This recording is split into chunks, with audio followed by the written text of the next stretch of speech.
छोटू के पिता का कहना है कि राजस्थान या उत्तर प्रदेश में जब किसी व्यक्ति की हत्या कर दी जाती है तो उसके परिवार से एक व्यक्ति को नौकरी मिलती ही है। और मेरा जितना सामर्थ्य है, अपने सामर्थ्य ज़िंदगी भर आरती को रख नहीं सकते हैं, इसलिए आरती को नौकरी मिलना एकदम जायज़ है। बिल्कुल जायज़ है। आप क्यों रखिएगा आरती को? आरती को आप क्यों रखिएगा? अरे भाई, आरती का बोझ उठाने की आपको ज़रूरत कहाँ है? आरती का बोझ आप अपने सर पे क्यों उठाएंगे? आप आरती को सीधा बोलिए, बेटा हो गया, जितना दिन का जो तमाशा था तुमको करना हो कर लिए हो, अब मुझे माफ़ करो। अब सांप को आप पाल रहे हो तो। नमस्कार, आप देख रहे हैं खबर 247। आरती और छोटू मामले में जो महिला मंच थी, जो आरती को न्याय दिलाने के लिए तेजस्वी यादव के पास आरती को पहुंचाई थी, उनसे जब सवाल पूछा गया कि अब तक क्या हुआ है, 55 दिन हो गया है, तो उनका कहना था कि 55 दिन के बाद भी अभी तक सुपरविज़न नहीं हुआ है और कोई भी प्रशासनिक कार्य और धीमा ही हो गया है आगे बढ़ने के बजाय।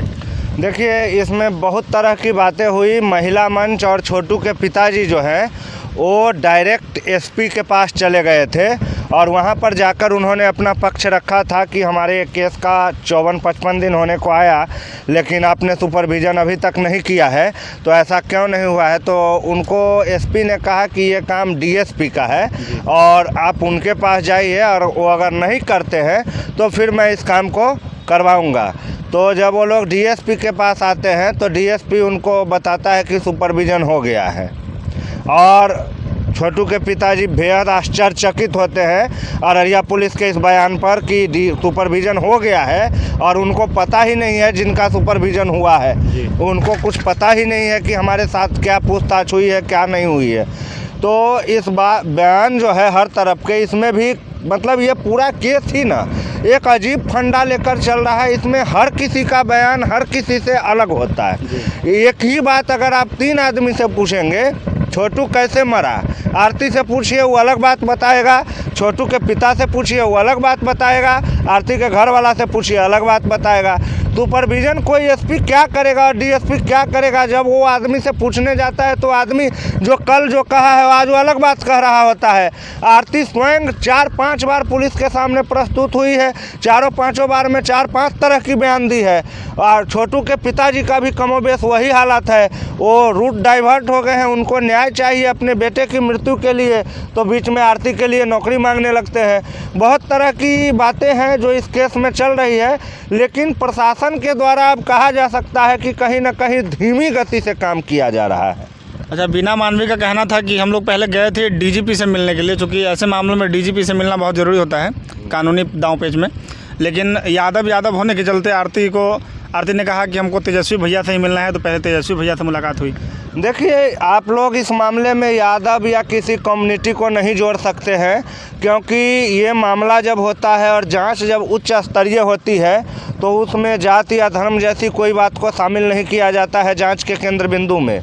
लेकिन एक बात तो है कि कहीं ना कहीं जो समीकरण बनते हैं किसी के भी साथ, चाहे वो ऊंची जाति वाले हो या नीची जाति वाली हो या बीच के जाति वाले हो या कोई भी हो, उसके जो अपना जाति है उसमें एक समीकरण तो बैठता है कि हम जात को लेकर के ये काम कर रहे हैं। और बिहार जैसे जहाँ के लोग अभी भी अपने आप को ठगे हुए महसूस कर रहे हैं राजनीतिज्ञों के द्वारा, वहाँ पर जो जाति वाला मामला है वो विशेष करके ज़्यादा प्रभावी होता है। तो ये बातें हो सकती है अंदर में कहीं ना कहीं, लेकिन मीडिया चैनल के द्वारा इस बात को चलाना कि तेजस्वी यादव थे और आरती यादव थी, छोटू यादव थे, इसलिए ये मामला को लेकर तेजस्वी यादव के पास पहुँचे हैं। तो मैं आपको एक बात बता दूं कि आरती के घर वाले भी यादव ही हैं और वो भी तेजस्वी यादव के पास पहुंच सकते हैं और वो भी पहुंचेंगे तो तेजस्वी यादव उनको भी कोई गोली बांध देगा, फांसी दे देगा, ऐसी बात नहीं है।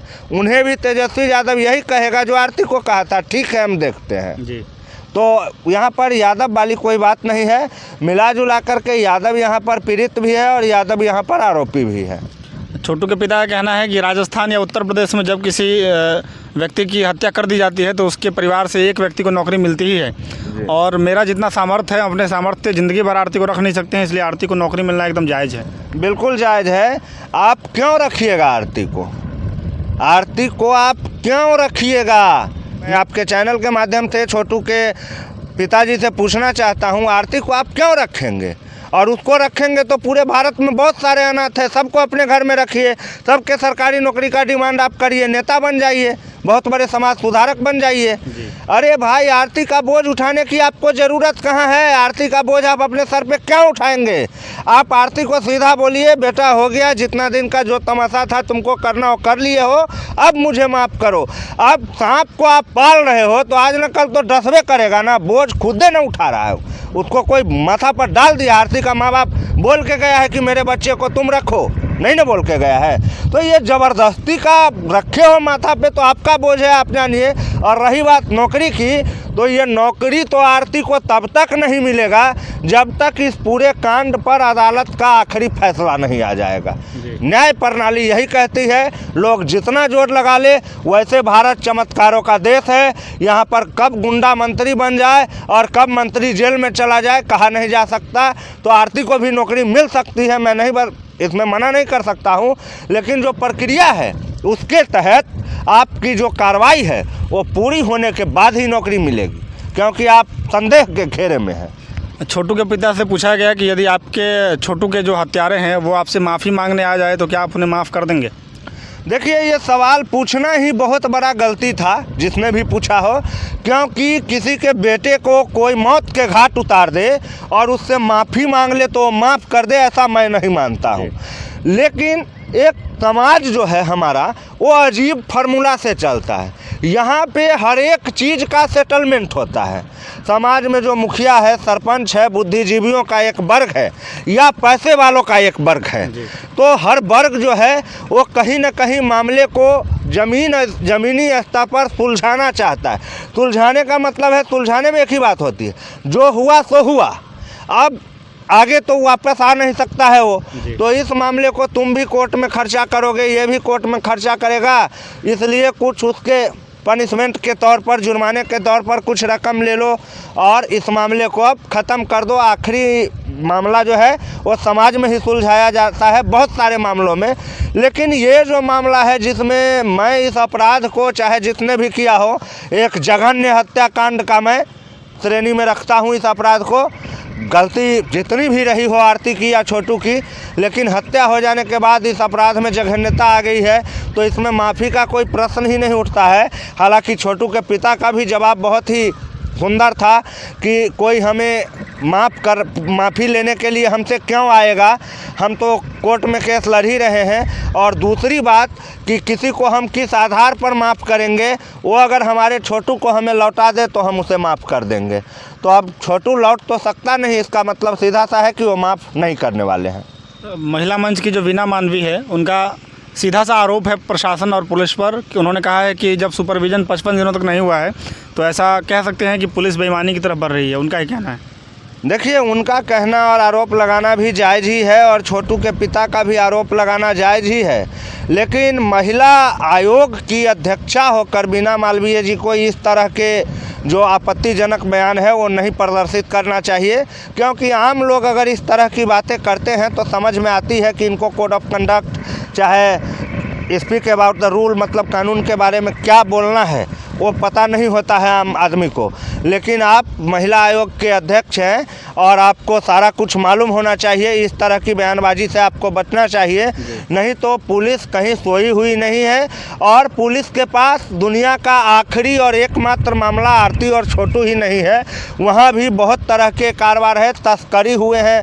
बंगाल झारखंड बॉर्डर से कई तरह के, वहाँ पर नेपाल बॉर्डर नज़दीक में आ जाता है, नदी पार करके भद्दरपुर वाला एरिया, तो वहाँ से तस्करियों का भी कारोबार चलता है। वहाँ के पुलिस को और भी काम है। एक बहुत ही बड़ा लूटकांड अररिया क्षेत्र में भी हुआ है, उसमें भी पुलिस परेशान है। पुलिस को एक आरती छोटू को ही नहीं देखना है। ठीक है, अपराध हुआ है तो दुख की बात हुई है, लेकिन अब जांच होगी। अब अपराध हुआ है तो अपराध आप हुआने गए थे तब हुआ, आपको घर में से खींच करके कोई नहीं न मार दिया है। आप गए थे, मौत के मुँह में जाते हैं, इसके आग में जलना है आपको तो जलिए, कोई नहीं रोकेगा। अच्छा, अंतिम सवाल है कि आरती का जो छोटा भाई है उसकी गतिविधियों पर आजकल काफ़ी नज़र रखी जा रही है कि वो सरेंडर हुआ तो उसने ये किया है। वो कुछ नहीं, वो घर पे है, वो तो खाने बेतरे मर रहा है, एक लकड़ी का हो गया है सूख करके, वो क्या कथी करेगा। वो बच्चा है 12-14 साल का, आप भी देखे हैं और सुने भी हैं। वो गतिविधि पे नज़र रखने वाला अपना बहुत तरह का नज़र रखता है। बहुत लोग तो ये भी जान गया है कि छोटू के पापा गए थे आरती के घरे जी। अब मैंने आज तक ऐसा कभी उनको देखा नहीं। लेकिन अब देखिए, अपने इंडिया में सूत्रों के हवाले से बहुत कुछ हो जाता है, लेकिन ये रिसोर्सेज है कौन, ये सूत्र है कौन, आज तक कोई नहीं जान पाया। कि जो अब स्थिति है वो स्थिति अब सामान्य हो गई है, जख्म पुराना पड़ता जा रहा है और लोग दर्द को भूलते जा रहे हैं। लेकिन इस मामले में कहीं ना कहीं न्यायिक प्रक्रिया तो आखिरी दौर में भी पूर्ण होगी ही, लेकिन अब जो है मामला सामान्य होते जा रहा है। अब इस मामला को ज़्यादा कुरेद करके कोई कुछ हासिल नहीं कर सकता है। धन्यवाद आपका। फेसबुक पेज को फॉलो कीजिए, इंस्टा पर भी फॉलो कीजिए, यूट्यूब पर चैनल को सब्सक्राइब कीजिएगा। जय हिंद। जय हिंद।